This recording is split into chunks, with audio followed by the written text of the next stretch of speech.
So let's dig a little deeper and discuss what I found with this particular advisor that I'll find with you as well. The numbers, I obviously, not everybody's got $1.5 billion in assets, but the way this sets up, I promise you will be almost identical at whatever level of productivity you're currently doing. So just to remind you, I basically summed the thing up on top again, total AUM. You can see households, T12, AUM, at average per household, and so on. But then I added in those qualitative measurements we discussed. And the average was 1.83. Now these things break in quarter point increments.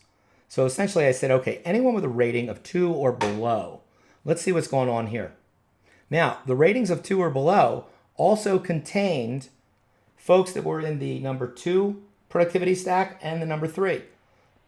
They were in the middle and bottom tiers. They weren't all top tier because we've got relationships in there that matter to us. For whatever reason, they matter to us. That's why this is the only method I've ever seen which allows you to reduce everything down to a pivot point, to a tipping point, to know where you're going to be on one side or the other. Ironically, here's how it comes out. At CRQ 2 or below, you've got 1.276 or 88.7% of the overall assets. You've got 3.7 or 91% of the overall productivity, but you've only got 53% of the households. Think about that for a second. Think about that.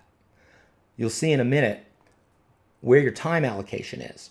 Because if you're looking at these folks that are CRQ 2 or below, you need to ask yourself this question. Are these 82 people, only half your book, are they getting 91% of your time? Means you work a 10-hour day? Are you thinking about them for 9.1 hours? And the answer is, can I get back to you on that? The answer is no. Of course you're not. It's impossible. Why? Because it just doesn't work that way. Because the people that you're not calling on, the people that you're not developing, kind of holding hostage for some future event, which by the way isn't going to occur. Essentially, they're working with your assistant. They're calling into you. You're reacting and responding. No, Sally, I still really care about you. Marty, I'm really sorry I haven't been in touch. It's been, all these excuses. Guess what? All they're thinking about is they're not getting the service you promised them. So let's be realistic about it. Let's go a little further. 15.5 in average AUM, it's 162% of your average AUM here. T12, there we go. Sorry about that. T12, 172% of your average T12, which means that each person in this household is averaging over $45,000 annually in productivity. It's also where all the production is going to come from. Now here we also see the 0.29 ROA, and I don't get in too much to pricing, but my feeling is that clients, no matter how much money they have, they're not real interested in the low-cost provider.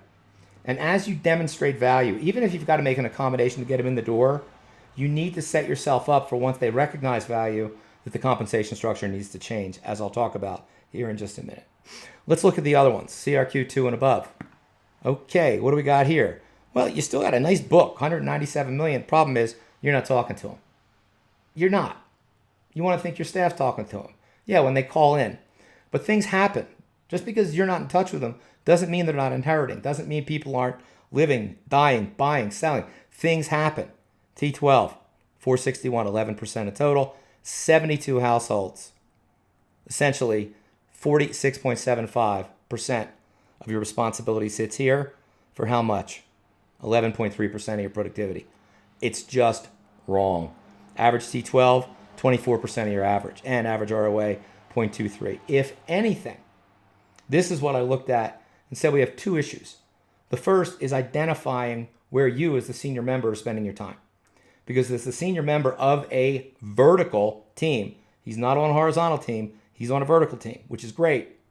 But he wanted to have control and say over everything. What he changed as a result of this analysis was taking everybody at CRQ 2 and above and training up his younger FAs to go out and figure out, A, what the heck was going on, and B, as they were reorienting, to get a raise. So here's what's happened so far. If clients fail to recognize value, they're just customers. They're not going to recognize value without you constantly in touch with them.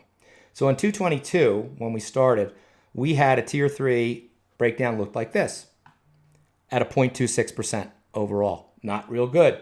These were the numbers.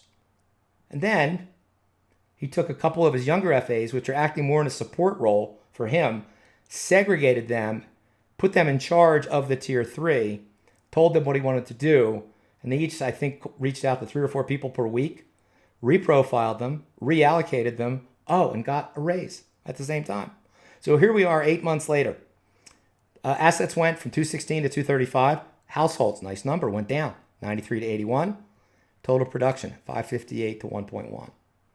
For this FA, it was a double off where it was previously, or close to it, because essentially what he's doing here is he has dramatically increased the productivity of this group. It cost him no more time, and it lifted his production by 10 or 15% and cut down on his time allocation. But here are the numbers I'm really concerned about, the gap numbers. Before anything happened, there was a 46% differential between the amount of productivity these individuals were generating and what I'll call the household load cost. 60% of the households only generating 13%. It doesn't mean you're only going to give them 13% of your time. You know it doesn't work that way. You may think it does, but it doesn't. So what do we do instead? One of two things. Actually, there's many things you can do, but in this case, because there was a vertical team in place with great younger FAs, the senior FA, Court, name change to protect the innocent, went about and told him exactly what he wanted. Updated financial plans, re-racked the asset allocations, adjusted the fees. Clients did not push back. They did not push back. They told him flat out, we need to adjust your fees to bring you more in line with what we're doing with the rest of our book so we can treat you like we treat the rest of our clients. They were very honest about it. Client said, absolutely, I didn't know I was underpaying. I mean, think about this for a second. Those were the comments. I didn't know I was underpaying. You're doing great. We're making money. Charge what you want. So what happened? We closed the gap. Almost cut it in half. So now we got 52% of the households generating 27%. Ideally, we'd like to have 100% generating 100. It's one of those things that's kind of like the gold at the end of the rainbow. You'll never get there. Or maybe you do and there's a guy there with a cereal box. I don't know. But the pursuit of that, the process of that, is more than enough to get you where you want to go. So we dramatically picked up a number of things. Average assets per household went up. Look at the average productivity per household. Look at that jump right there. That's sweet. I really like seeing that. And ROA went to 0.47.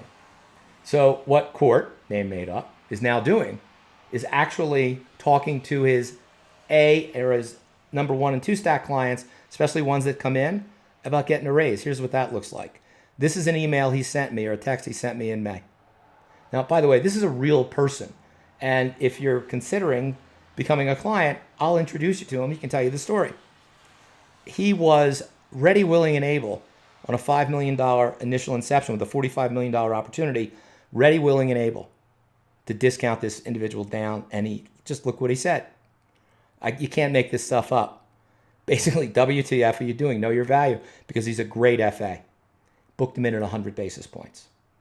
So not only is his business exploding, as you'll see here, but at the same time, he's getting paid. He is on his way. 2022 will be the best year he's ever had until he gets to 2023, because he doesn't see any limitations at all on what he can do. Just got this from him literally yesterday.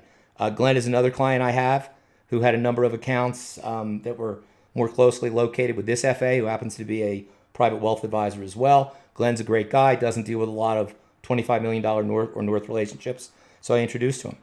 And this is what I got from him. Work's never been busier, bringing in a ton of new clients.